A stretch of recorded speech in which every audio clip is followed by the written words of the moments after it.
Alors moi, je suis Dr Bélanger, un des oncologues qui travaille ici à l'Hôtel Dieu. Vous aviez vu l'automne dernier, lors de votre première visite, Dr Marc, qui est une collègue de la région de Montréal, qui vient nous donner un coup de main de temps à autre. Que Dr Marc, que vous aviez vu là, au mois de novembre, vous avez parlé à ce moment-là donc de l'immunothérapie. Je pense qu'à Montréal, ils vous en ont glissé un mot également.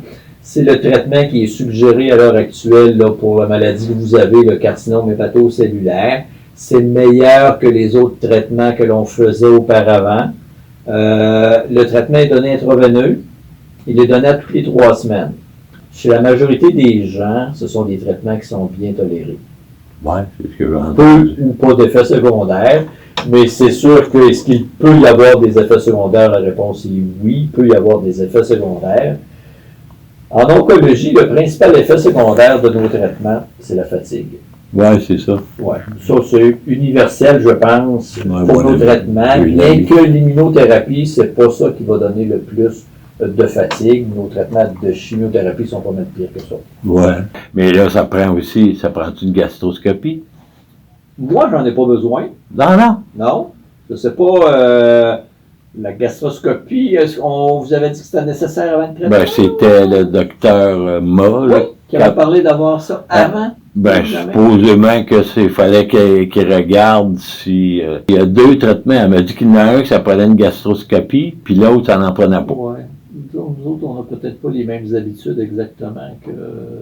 Donc, ça n'en prend pas. Moi, je suis bien heureux. Parce...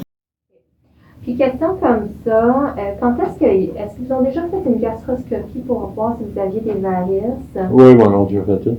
Ils ont fait ça quand endoscopie haute en 2021. OK. Puis vous aviez une mini-varice. Une quoi? Une mini-varice de l'œsophage. OK. En fait, c'est une réflexion, parce qu'en fait, quand on a une cirrhose, ce qui se passe, c'est qu'actuellement, il y a beaucoup de vaisseaux sanguins qui passent à travers le foie. Le foie devient un petit peu dur. C'est ça une cirrhose. Ça devient sclérotique, ça devient dur, c'est moins élastique, donc le sang passe moins bien. Et donc, on développe ce qu'on appelle une hypertension. Tout ce qui est en amont du foie, ça développe une hypertension. C'est un peu drôle à dire, mais par exemple, tous les vaisseaux de l'estomac et de la rate, ils drainent dans le foie avant de drainer dans le cœur. OK? Donc, quand on développe une cirrhose, il y a un espèce de blocus ou comme un ralentissement au niveau du foie. Puis c'est à ce moment-là qu'on développe une hypertension portable qu'on décrit. Physiquement, on peut le voir parce qu'au niveau de l'estomac, quand il y a un backup de sang, ça peut causer comme des varices. Donc, c'est un peu comme les varices dans les jambes, là, où il y a une dilatation des veines. La même chose peut se passer dans l'estomac. Il y a toujours des degrés plus ou moins hauts de ça. Les vôtres, c'était petits, donc c'était vraiment dans les débuts. Moi, je préférais, avant de commencer ça, habituellement, on fait une gastroscopie pour s'assurer que la varice n'est pas... moi, là, j'aimerais mieux que ça se fasse autrement, parce que ça, j'ai passé ça une fois, puis plus jamais repassé par là. Il n'y a pas d'autre manière. Tu j'ai ça. Ouais. Parce que la problématique, c'est qu'un saignement comme ça peut être vraiment majeur. C'est comme on peut s'exsanguiner. Il y a beaucoup de sang là, qui peut sortir. Donc, encore une fois, tu sais, je comprends que c'est désagréable, mais si je vous le donne, puis j'avais une grosse varice foncée, tout simplement pas, ça éclate. Plus que l'immunothérapie, ça peut vous tuer. Ouais. Mais là, ça prend une gastroscopie? Moi, j'en ai pas besoin. Non. Non. Je sais pas, la gastroscopie, est-ce qu'on vous avait dit que c'était nécessaire avant le traitement? Ben, c'était le docteur Ma, là, qui avait parlé d'avoir ça avant. Ben, supposément que fallait qu'il regarde. Encore une fois, tu sais, je comprends que c'est désagréable, mais si je vous le donne, puis j'avais une grosse varice foncée, tout simplement pas, ça éclate. Plus que l'immunothérapie, ça peut vous tuer. Ouais.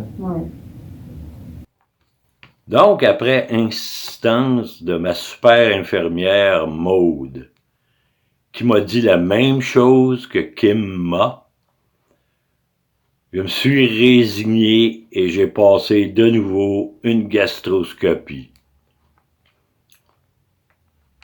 Elle a été faite par Chantal Haché, gastro-entologue.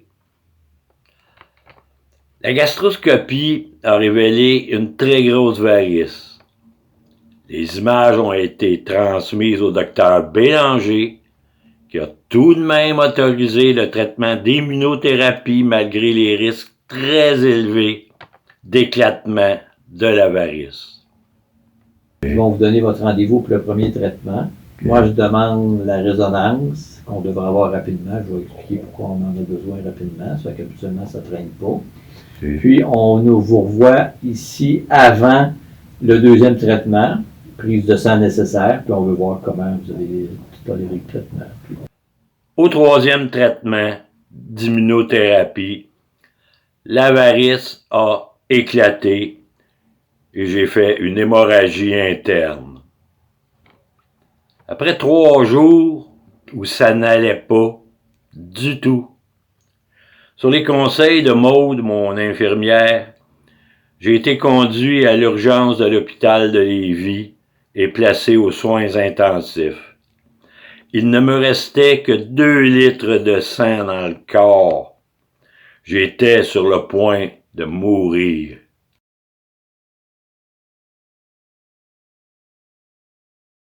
Le docteur Bélanger est un oncologue d'expérience, plus de 30 ans.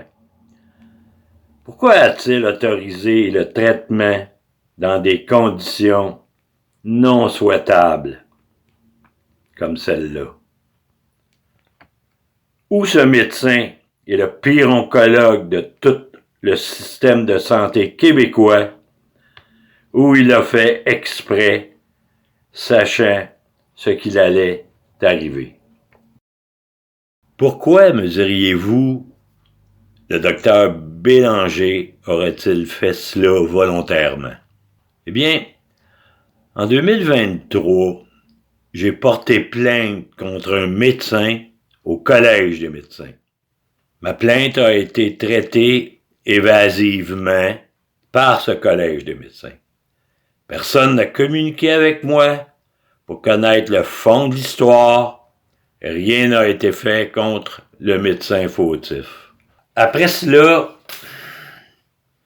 cette histoire de plainte s'est répandue comme une traînée de poudre et 80% des médecins se sont mis à me traiter sans respect. Je suis atteint du cancer du foie et d'une cirrhose qui nécessite des soins que je reçois depuis ce temps-là, mais sans courtoisie. Et les médecins tentent de venger leurs collègues à cause de la plainte que j'ai faite. Ici, à l'écran, vous pouvez lire ce qu'ils m'ont fait subir.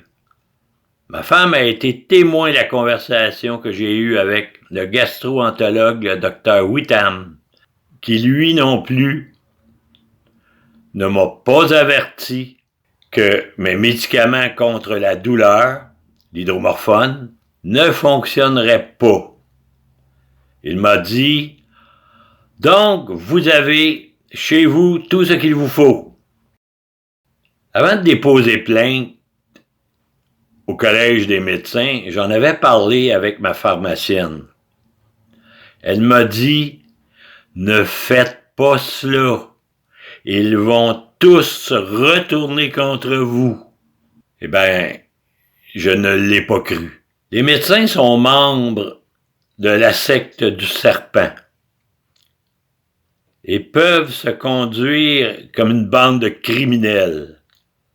Ma pharmacienne le savait. Moi, je l'ai appris à mes dépens. Mais là, ça suffit. À mon arrivée aux soins intensifs, une intervention a été faite par le docteur Chantal Haché afin de boucher la varice et arrêter l'hémorragie interne. Le lendemain, le 16 mars, elle est venue me voir dans ma chambre aux soins intensifs et je lui ai posé la question suivante. Qu'est-ce qui a causé la rupture? C'est-tu l'immunothérapie? Quelqu'un qui a des varices parce qu'il y a une cirrhose, il est à risque que ça l'éclate n'importe quand.